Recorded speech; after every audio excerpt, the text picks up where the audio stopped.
नमस्कार दोस्तों, मैं Jitendra Kumar, target science centre YouTube channel में आपका स्वागत है। मैं आज आप लोगों को तीसरा वीडियो पाचन तंत्र से संबंधित बना रहे हैं। मैं दूसरा वीडियो में आमाशय से संबंधित वीडियो बनाए थे।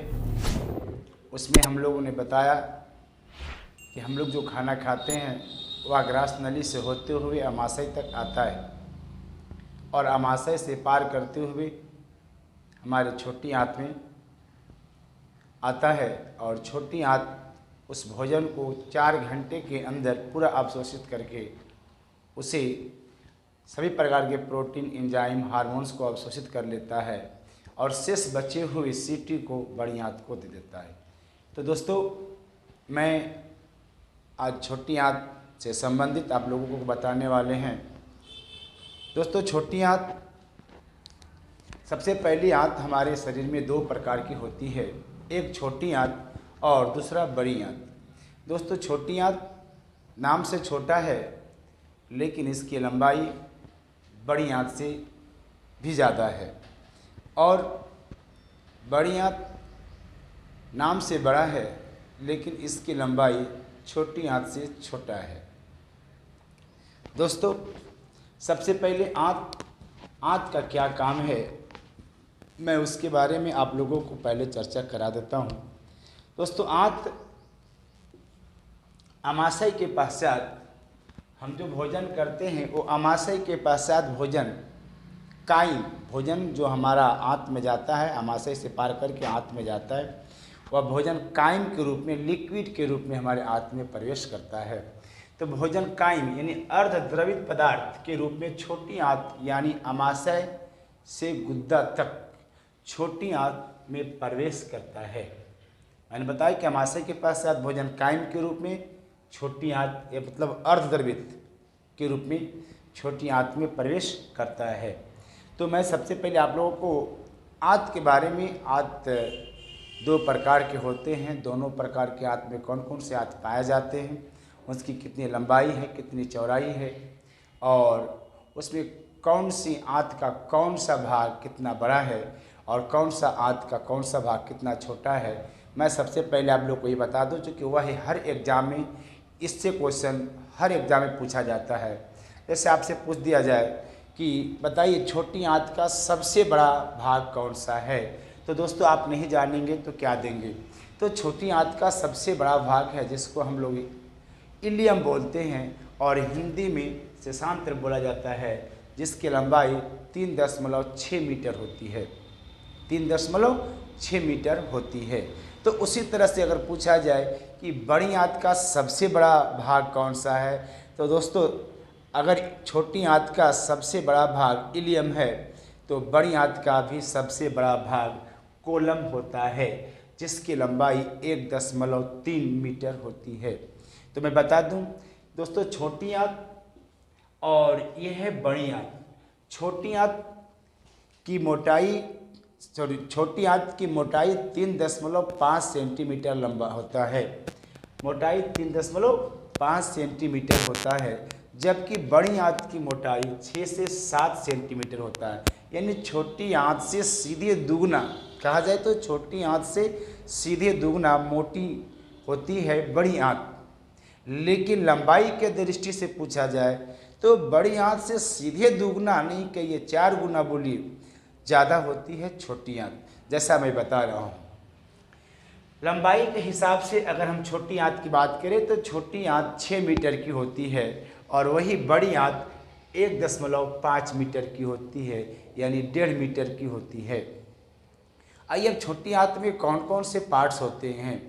तो छोटी आंत में सबसे पहला भाग है जो हमारे आमाशय के जस्ट बगल से चलता है, जिसका नाम हम लोग कहते हैं ग्रहणी या डिओडिनम के नाम से जाना जाता है। अगर भोजन आमाशय से पहला बार अगर छोटी आंत में आता है तो डिओडिनम से पार करते हुए ही छोटी आंत में प्रवेश करता है, यानी छोटी आंत का भाग ही है वो, तो छोटी आंत में प्रवेश करता है। तो डिओडिनम की लंबाई जो है दोस्तों 30 सेंटीमीटर है।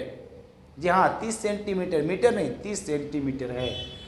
और दूसरा पार्ट से है जेजुनम। जी हाँ, जेजुनम, उसका हम लोग बोलते हैं मध्यांत्र, हिंदी में बोलते हैं मध्यांत्र, उसकी लंबाई 2.6 मीटर है। जी हाँ, मीटर में है, उसकी लंबाई 2.6 मीटर में है। और तीसरा पार्ट जो है इलियम, जिसको हमने बताया शशांत्र कहा जाता है, इसकी लंबाई 3.6 मीटर होती है। यानी सबसे लंबा छोटी आंत का अगर कोई भाग है उसको नाम इलियम है, और ये हर एग्जाम में पूछा जाता है, इसलिए आप लोग इसे हर बारीकी से समझेंगे। दोस्तों, बड़ी आंत में जो सबसे ऊपर भाग है उसको हम लोग सिक्कम कहते हैं। सिक्कम की लंबाई 6 सेंटीमीटर होती है। जी हाँ, दूसरा जो पार्ट्स होते हैं उसका कोलम कहते हैं। बड़ी आंत की सबसे लंबी भाग है कोलम, और कोलम की लंबाई होता है 1.3 मीटर। जी हाँ, और सबसे अंतिम जिसको हम लोग मलाशय कहते हैं, जहाँ से मल द्वार बाहर की ओर निकलता है, रेक्टम, उस मलाशय की लंबाई 12 से 14 सेंटीमीटर होती है। बड़ी आंत शुरू में पतला, लास्ट में पतला, और बीच वाले जो भाग होते हैं वह चौड़ा होता है।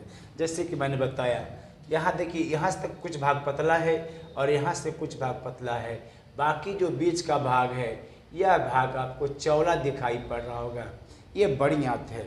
दोस्तों, अब ये छोटी आंत, बीच में जितने भी घुमा घुमा हुआ है ये सब दोस्तों आपको छोटी आंत है। और छोटी आंत में सबसे पहले हमने बताया कि डेओडेनम, तो डेओडेनम यहाँ होता है जहाँ से अमाशय पार किया, इस भाग को हम लोग डेओडेनम बोलते हैं। दूसरा है जेजुनम और तीसरा है इलियम। और इलियम के पार करते हुए खाना हमारा बड़ी आंत में जाता है। जी हाँ, ये देखिए, यही इलियम है, और इलियम से देखिए पार करते हुए बड़ी आंत से होते हुए बड़ी आंत में प्रवेश करता है। और प्रवेश करते हुए बड़ी आंत का सबसे पहला भाग सिक्कम, दूसरा कोलम, तीसरा रेक्टम के आंत से बाहर निकल जाता है। तो मैं छोटी आंत के बारे में कुछ को बताने, कुछ आप लोग सुनिए, बताते हूँ मैं। दोस्तों, छोटी आंत का ऊपरी भाग होता है जिसे मलाशय कहते हैं। जी हाँ, ये छोटी आंत का ऊपरी भाग है, इस भाग को हम लोग मलाशय कहते हैं।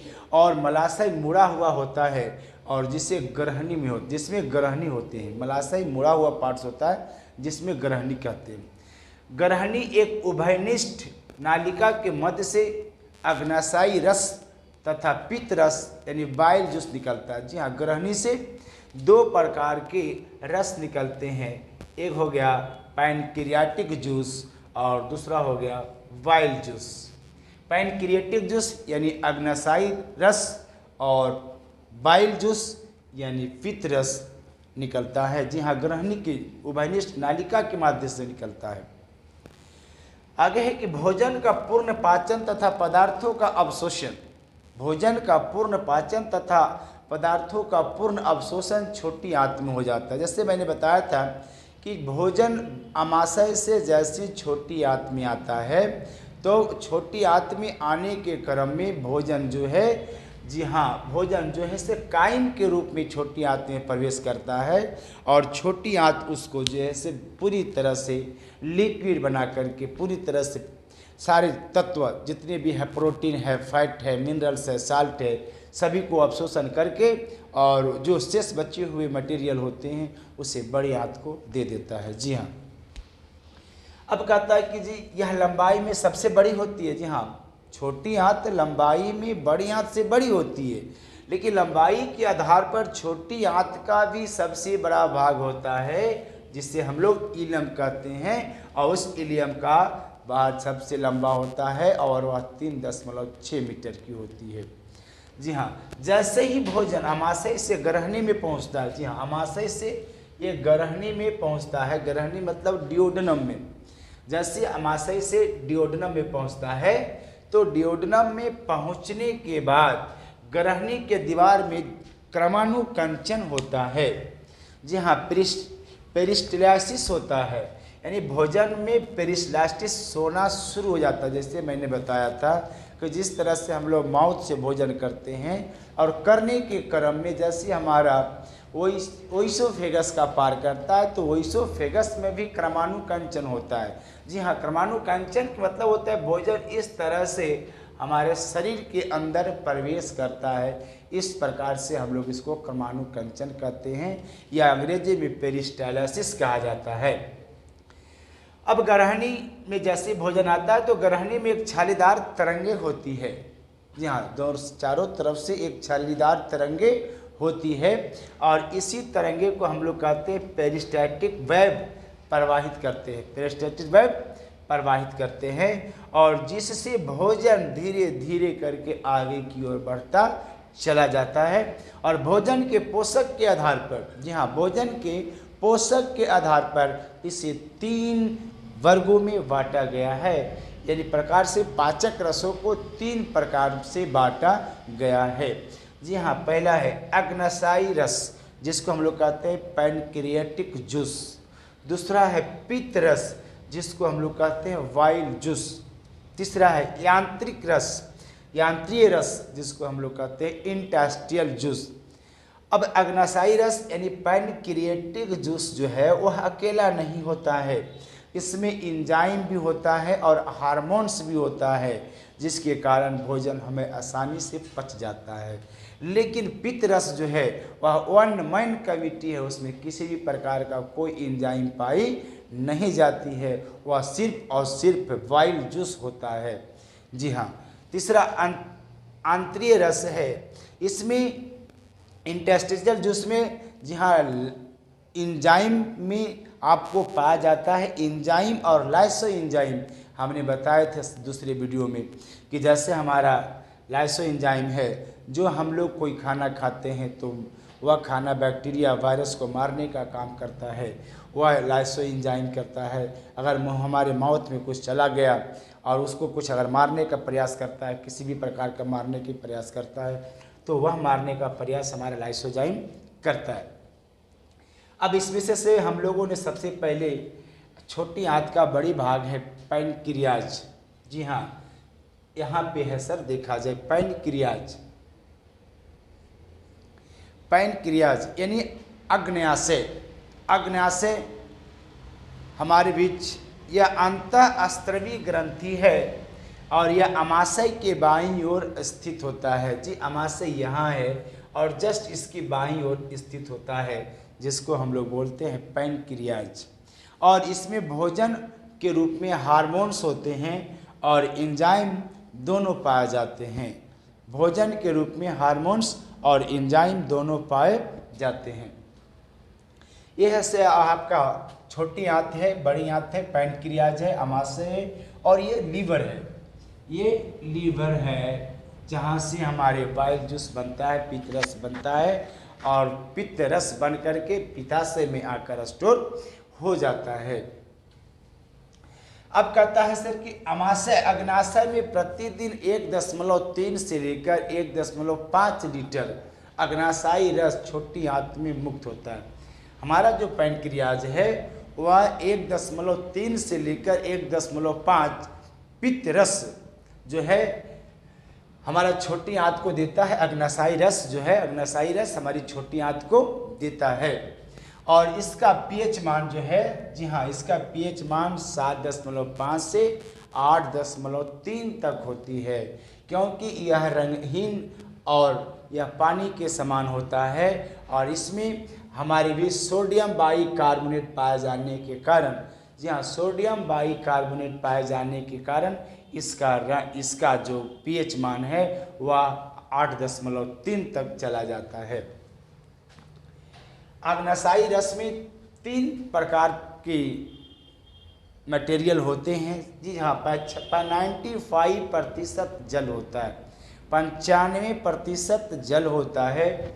कुछ पाचक एंजाइम होते हैं और शेष लवण होते हैं और ये तीनों मिलाकर के अग्नायी रस का निर्माण करते हैं और अग्नायी रस का पीएच मान 7.5 से लेकर 8.3 तक होती है, जिसमें सोडियम बाइकार्बोनेट पाए जाने के कारण इसका पीएच मान ज़्यादा होता है।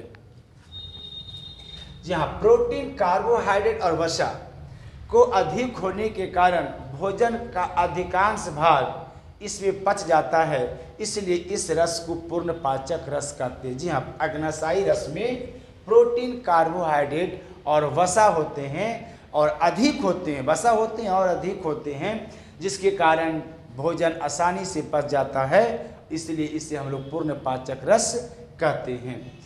दोस्तों इसमें से कुछ और महत्वपूर्ण एंजाइम है, मैं उस एंजाइम के बारे में पहले आप लोगों को बताता हूँ। इतने सारे एंजाइम के बीच इसमें कुछ महत्वपूर्ण एंजाइम है, जैसे एमाइलेज। एमाइलेज हमारे खाना हम लोग खाते हैं तो स्टार्च को मल्टोज में बदल देता है और मल्टोज को ग्लूकोज में बदल देता है, और ग्लूकोज के हिसाब से हमारा शरीर जो है ग्लूकोज मतलब शुगर में बदल देता है। लाइपेज, लाइपेज जो वसा हम लोग वसीय पदार्थ खाते हैं, तो यह वसीय पदार्थ जो है वह फैटी एसिड और मोनोग्लिसरॉल में बदलता है। वसा पदार्थ फैटी एसिड और मोनोग्लिसरॉल में बदलता है। तो तीसरा प्रोटीन, प्रोटीन जो है हमारा एमिनो एसिड के रूप में परिवर्तित कर देता है। प्रोटीन हमारा एमिनो एसिड के रूप में परिवर्तित कर देता है।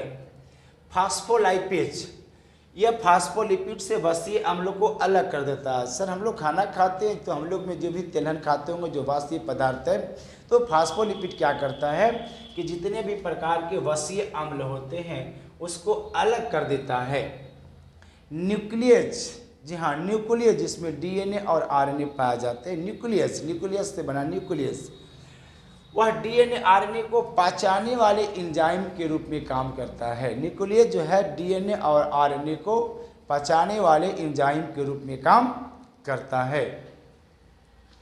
स्टोरेज या कोलेस्ट्रॉल को अलग करता, जी हाँ मैंने बताया था कि जब बच्चे माँ के गर्भ से जन्म लेते हैं तो जो माँ का पहला पीला गाढ़ा दूध होता है उसमें कोलेस्ट्रॉल पाए जाते हैं, और वह पहला पीला गाढ़ा दूध में बहुत अधिक मात्रा में कोलेस्ट्रॉल पाए जाते हैं, जिसके कारण बच्चे की वृद्धि, बच्चे का माइंड डेवलपमेंट, ग्रोथ और सारे क्रियाएं तीव्र गति से विकास करता है।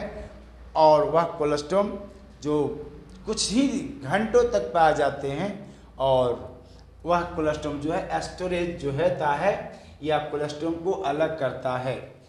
जी हाँ, आगे है ट्रिप्सिन, या प्रोटीन को पॉलीपेप्टाइड में परिवर्तन करता है। जी हाँ, ट्रिप्सिन प्रोटीन को पॉलीपेप्टाइड में परिवर्तित करता है, और पॉलीपेप्टाइड में परिवर्तित करने के बाद यही ट्रिप्सिन जो है हमारे शरीर को अन्य भागों तक भेजने के काम करता है। जी आगे क्वेश्चन है मधुमेह। जी हाँ, एक खतरनाक बीमारी है मधुमेह। दोस्तों मधुमेह एक ऐसा बीमारी है जो हमारे शरीर ही नहीं है, लगभग सभी प्रकार के जितने भी हमारे बीच लोग पाए जाते हैं, जितने भी लोग हैं और जो भी खाना खाते हैं, तो खाना में हम लोग कार्बोहाइड्रेट, ग्लूकोज, सुक्रोज, जितने भी प्रकार के खाना खाते हैं, वो खाना खाने के क्रम में जो हमारा मधुमेह होता है, मधुमेह कैसे होता है मैं उसके बारे में चर्चा करता हूँ। हमारे शरीर में पैनक्रियाज पाए जाते हैं। जी हाँ, ये पैनक्रियाज पाए जाते हैं। पैनक्रियाज जो है हमारे शरीर को, पैनक्रियाज जो है अग्नाशय में इंसुलिन को पहुंचाना कम कर देता है। अग्नाशय में इंसुलिन को पहुंचाना कम कर देता है। दोस्तों तो पहुंचाना कम किस परिस्थिति में करेगा? सबसे पहली बात तो यहाँ ये है। तो आगे देखिए, कहता है ब्लड में ग्लूकोज का स्तर बढ़ जाता है। अगर इंसुलिन को पहुंचाना कम कर देगा तो स्वाभाविक है कि ग्लूकोज का स्तर कम हो जाएगा। जैसे आप जानते होंगे कि मार्केट में अगर कोई भी सामान कमी हो जाता है, तो कोई ऐसा भी सामान है जो बहुत अधिक मात्रा में, अधिक पैमाने पर मिलता है, तो उसको दुकानदार बड़ा रेले पेरे भाव में भेज देते हैं। तो यहाँ पैनक्रियाज बनता है, पैनक्रियाज में, और इंसुलिन को जो कमी कर देता है और कमी करके पहुँचाने में कमी कर देता है, जिससे ग्लूकोज का स्तर बढ़ जाता है। जी ग्लूकोज मतलब शुगर, शुगर मतलब शर्करा। अगर शर्करा आपके शरीर में बढ़ जाता है या हमारे शरीर में बढ़ जाता है, तो हमारा खाना जो है, खाने के क्रम में, चूँकि हम लोग खाने में प्रोटीन लेते हैं, कार्बोहाइड्रेट लेते हैं, फैट लेते हैं, सारे सामान लेते हैं, लेकिन लेने के क्रम में क्या होता है कि हम लोग खाना तो खाते हैं, पर खाना खाने के हिसाब से उसका कोई काम नहीं करते हैं, जिससे कार्बोहाइड्रेट यानी ऊर्जा का कोई अवशोषण नहीं होता है। वह ऊर्जा कार्बोहाइड्रेट के रूप में हमारे शरीर में रह जाता है और शरीर में रहने के कारण इसे लीवर को पहुंचा देता है। लीवर को कहता है भाई कुछ घंटे के लिए इसको पकड़िए। तो लीवर कितने देर तक, कितने दिनों तक हमारा जो है ग्लूकोज को रोक कर रखेगा, कितने दिनों तक रखेगा, वह धीरे धीरे करके रिलीज करना शुरू कर देता है, जिसके कारण ग्लूकोज हमारा ब्लड में बढ़ जाता है। और ग्लूकोज बढ़ जाने के कारण अभी अगर 100 व्यक्तियों को डायबिटीज़ चेक किया जाए तो उसमें से 60-70 व्यक्ति डायबिटीज़ पेशेंट होते हैं। इसके पीछे 2-3 कारण है। पहला है कि हम लोग खाने के हिसाब से कोई काम नहीं करते हैं। अगर खाने के हिसाब से अगर हम लोग काम करते तो हमारा जो ग्लूकोज है काम करने में शरीर से बाहर निकल जाती, और काम करने से शरीर में बाहर निकल जाती तो हमें किसी भी प्रकार का कोई बीमारियां नहीं होता, डायबिटीज़ नाम की कोई बीमारी नहीं होती है। लेकिन हम लोग काम करते नहीं हैं, खाते जाते हैं, हमारे शरीर में ग्लूकोज स्टोर होते जाता है और स्टोर होते होते एक दिन ज़्यादा स्टोर हो जाता है, जिससे हमारा शरीर में इंसुलिन का बनना कम हो जाता है और यही ग्लूकोज जो है धीरे धीरे करके हमारे ब्लड में रिलीज होना शुरू हो जाता है, जिसके कारण ब्लड में ग्लूकोज की मात्रा बढ़ जाती है और बढ़ जाने के कारण हम लोग मधुमेह, डायबिटीज या शुगर पेशेंट के रूप में जाने जाते हैं। दोस्तों, आज का वीडियो मैं यहीं रोकता हूं। अगर मेरा वीडियो अच्छा लगे तो कृपया आप लोगों से निवेदन है लाइक करें, सब्सक्राइब करें और अपने दोस्तों को ज़रूर शेयर करें, ताकि मेरे भी वीडियो बनाने में मन लगे और मैं आप लोगों को इस तरह से लगातार वीडियो बनाकर देता रहूं। जय हिंद, जय भारत।